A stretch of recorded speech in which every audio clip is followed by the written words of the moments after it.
Every year, Malcolm Graham Wood from malkysblog.com puts together a bucket list of stocks to watch out for in the year to come. In just a moment, we'll catch up with Malky and take a look at what we got lined up for 2022. But I just wanted to review what's gone on over the last year or so, because there's been some really interesting moves on the bucket list of stocks.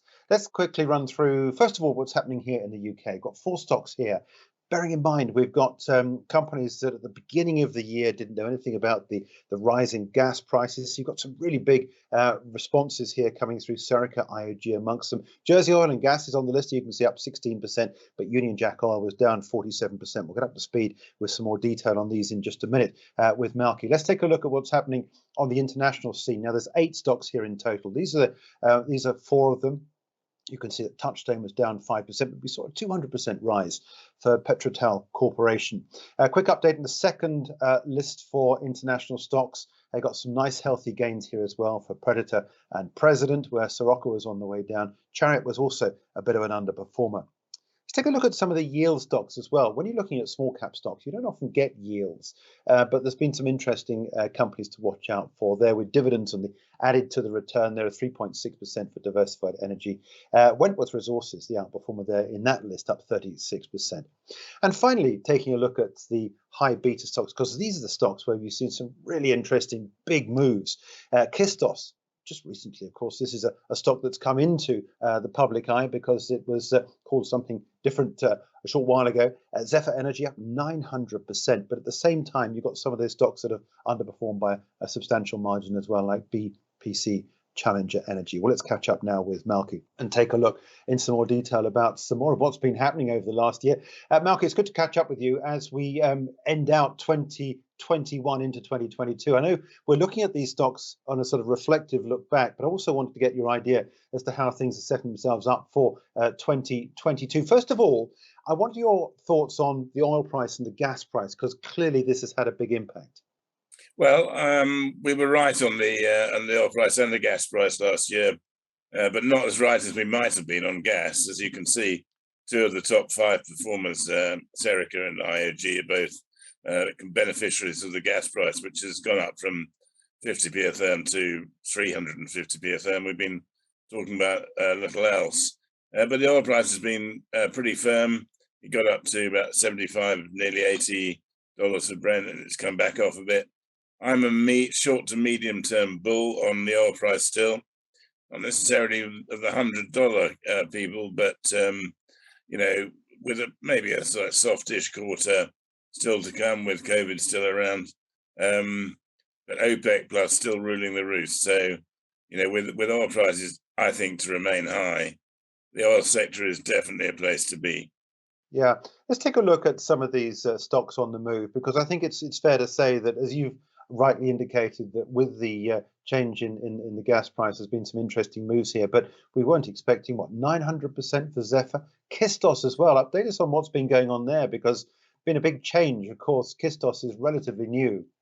Yeah, well, I mean, we've never had a 10-bagger in all the years you've been following this as well. I think we had a 750 once. So this is nearly 10 times the price for Zephyr that it was this time last year. I just got a really good vibe about this company's management.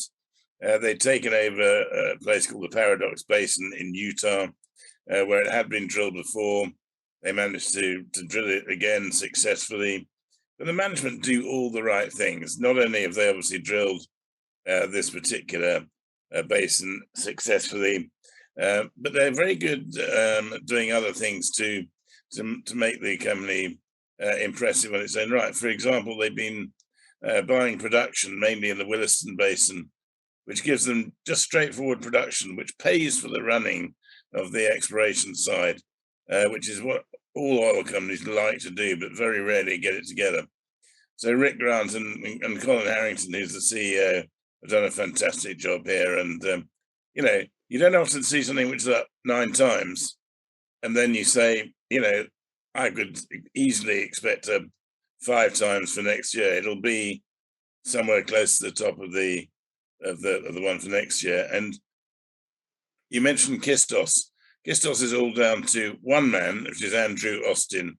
You will remember in previous lists, we had a company called Rock Rose. That was his previous venture to this. Exactly the same thing, buy identifiable, cheap production assets, bring them into development, and the Rock Rose was sold. It was bid for and went out at a huge premium in the summer of the year before last, in 2019. And Kistos got into the list by one day. Andrew started again. He raised a bit more money from scratch. Kistos was nothing in Kistos when I selected it. This time last year, 130p odd was the listing price. It's tripled, as you can see, since then, and that's because he's already bought some decent assets, and he's always rumored to be buying some more. At the moment, he is rumored to be buying some assets from Total. So those two are, and you can see in the rest of the high beta stocks why they're high beta stocks, because you got first and second, and then 15, 16, and 19. All good reasons, but they're in there for a reason. We give people a chance to play the high beta, and BPC Challenger, you can see there, that was better known as Bahamas Petroleum when they drilled a big high risk, high return chance which didn't come in. So understand why it was such a poor performer. Let me just direct you towards this gas story, if I can, and drill a little bit further on down, if you get the pun, for Serica and IOG, and your expectations as to where the gas price is going to go, because clearly this is dependent on what's happening with natural gas prices. Do you see the sort of gains we've had, the 200% gains we've had for both Serica and IOG, continuing into 2022, or have we seen the top? This is the problem, isn't it, about trading? When you hear traders, they say, "Oh yeah, it's gone up. I'm going to sell out now." Quite often, there's no real reason fundamentally for people to sell out. Just because the stock has gone up doesn't necessarily mean to say there won't be more added value next year. So, trying to persuade the trader that there is more to come. Tell me what the arguments are for both these companies. Well, these are both companies which are pure gas. Well, Serica is 80% gas, IOG 100% gas, and IOG is bringing on its big field in the southern North Sea gas basin in the beginning of next year. So only weeks to go there. And they were doing their numbers on 45p a therm, and today it's 385p a therm. Has been higher. I wouldn't expect everything to stay at 385p a therm, but if it's anything more than 45p, they're having a result. But I would expect it's going to stay high. And Serica are riding high because they're probably one of the best managements in the whole sector with Mitch Fagan. His team are fantastic, and they've brought on new gas plays during the year, and at the end of this year, they take control of all the assets they bought from a consortium in the North Sea some years ago. And so they'll be in a very strong position there. No, I think that, even if the gas price was to come quite a long way down, they'd still be making a lot of money. And I think that, we've got another thing here where gas is politicized at the moment. You've heard people talking about Russia. Well, the bottom line is that Russia control the price of our gas, whether we like it or not. We can buy gas from other places. And we buy gas from the States, from in terms of LNG, we buy gas from Norway, and we can buy gas from Oman and Qatar. But the bottom line is that we are going to be paying high prices for our gas for a while. So anyone in there with a bit of gas in it is going to do very well. Let me stay on the UK chart. UK Union Jack Oil has underperformed on the 4 stocks you've got in the UK. Is that one that's likely to make the cut into next year? Are you hopeful that things could pick up, or is this one of those that you think perhaps maybe you've done with on the bucket list now? No, I think that that absolutely no doubt that Union Jack will be in the portfolio for next year, I think it's worth way more than the 28p here. There's a lot of control of this stock by, the retail sector and people in there who, and it's onshore UK, so some people are concerned on the politics front there. But actually, with with Wrestle, where this is a field in the UK where it's producing already way more very, very profitable barrels than they expected, and of course they've got West Newton and 2 or 3 other fields as well. This is one where the market just hasn't got to grips with just how valuable this company is. Let's move on to yield plays within the small cap space, because we don't often see many paying dividends. But I think the point you make is well made, is that dividends seem now to be a really good way for these small cap companies to pay back shareholders. First of all, why are they using the dividend route? Well, I tell you what, it's the thing of the future as well, because we're going to see more of it. In the old days, you were never able to finance an exploration program through debt. You always had to do it through equity, and when that happened, you got a situation where you raised money in the marketplace through equity, and therefore people who did that didn't expect it to be paid back the next year, when it's an extraordinarily inefficient way technically of doing it. But now these companies have raised money and they do very well, and at $75 a barrel, you can imagine what the free cash flow of some of these businesses, and it's throwing off money, and they're able to pay a dividend, and they will be doing so. But interestingly, if you look at the stocks that I've identified here, they're all overseas stocks. So Diversified is making its money in the US, where it continues to make acquisitions, and I mean it pays a yield of 11 or 12%. So the reason for my putting it in there was total return, because it'll pay, a very decent yield. It paid, 11.5p of dividend last year. And GENL, which, as you know, is Kurdistan, a huge cash flow comes off that business. Wentworth Resources have done very well in Africa, and are paying, for the size of the business, a substantial dividend. Just a couple of stocks suspended on these lists. Are we going to see them return to the market? Yeah, and we'll see Savannah anytime now. They are completing 2 very substantial acquisitions in Africa, in Chad, and they are taking out Petronas and ExxonMobil out of their operations there, and that's huge. For Andrew Knott, the CEO of Savannah, is very confident he's going to make do very well here. And looking at what they've got, I think that their shares will come back way, way higher than what they were suspended at, and it's going to be a huge business, Savannah, for years to come in Africa, and a place where demand is huge. And so we're expecting anytime now. It might have been out today. The document, the AIM admission document, because it's a reverse takeover, and the shares to be back in the market anytime soon. So we could find that will slot in, anywhere, but it's very much towards the top end of the range, I would expect. Sandleon, they operate in Nigeria. They've got a very interesting model, which most people haven't really worked out yet, but they basically find companies that are operating in Nigeria that need to borrow money, and most of the companies operating in Nigeria need to borrow money. They lend them money at very high rates, and they take a stake in the company as well.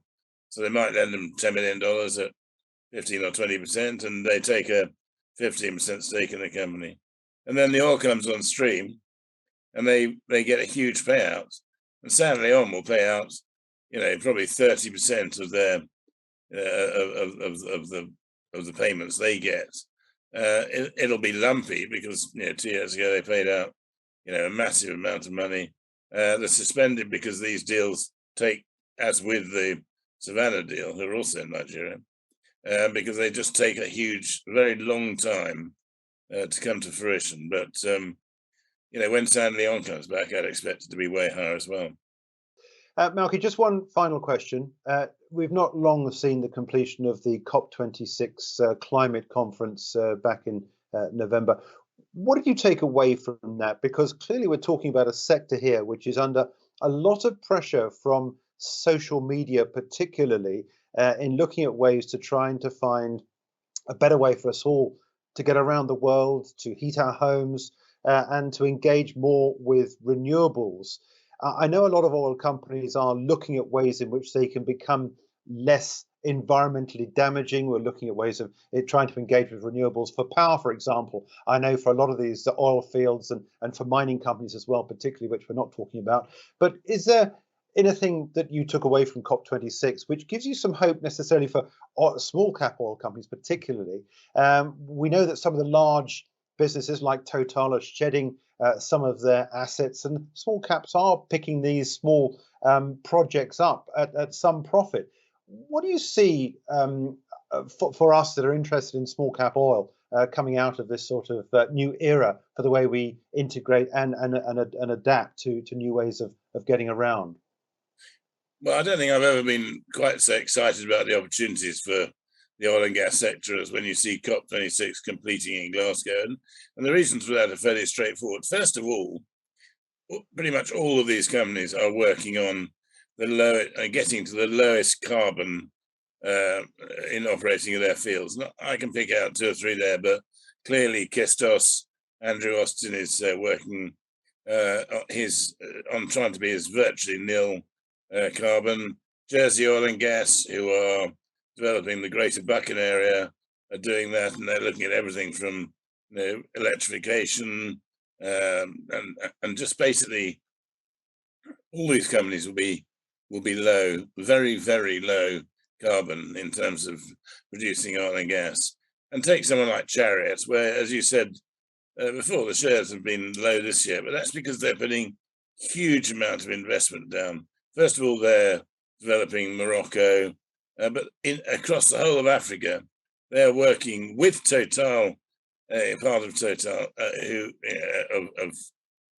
in terms of making possible getting a much more efficient power into mines, not just oil and gas, but mining as well. So what we're finding here is that there is going to be, people forget there will be demand for oil and gas, fossil fuel, whatever you like to call it, for years to come. And, I think the people I speak to in OPEC have never been so confident about the fact that, forget 2030, it could be longer, almost certainly will be, because, yes, we're cutting the amount of gasoline we use, but the average age of a car in the States is still about 17 years old, and electric cars aren't going to be obvious in Africa for years to come, and so on. So, it's going to take an awful long time to wean the world off fossil fuels, and therefore, so long as you force Shell into stopping production or development of one field, all you're doing is making sure that they cut capex, and when you cut capex, in a few years' time, there's less of the product, therefore the price goes up. So oil prices set fair, and it's not going to change for the time being, whatever happens. Okay, look, Malcy, thanks indeed for joining us. We'll catch up with you sometime in the new year with your 2022 bucket list. But in the meantime, have a great holiday over the holiday season, and we look forward to speaking to you again. That's Malcolm Grahamwood from malkysblog.com updating us on the performance of last year's bucket list. For more videos from us here at IGTV, join us on Twitter at IGCom, Instagram, and subscribe to our YouTube channel.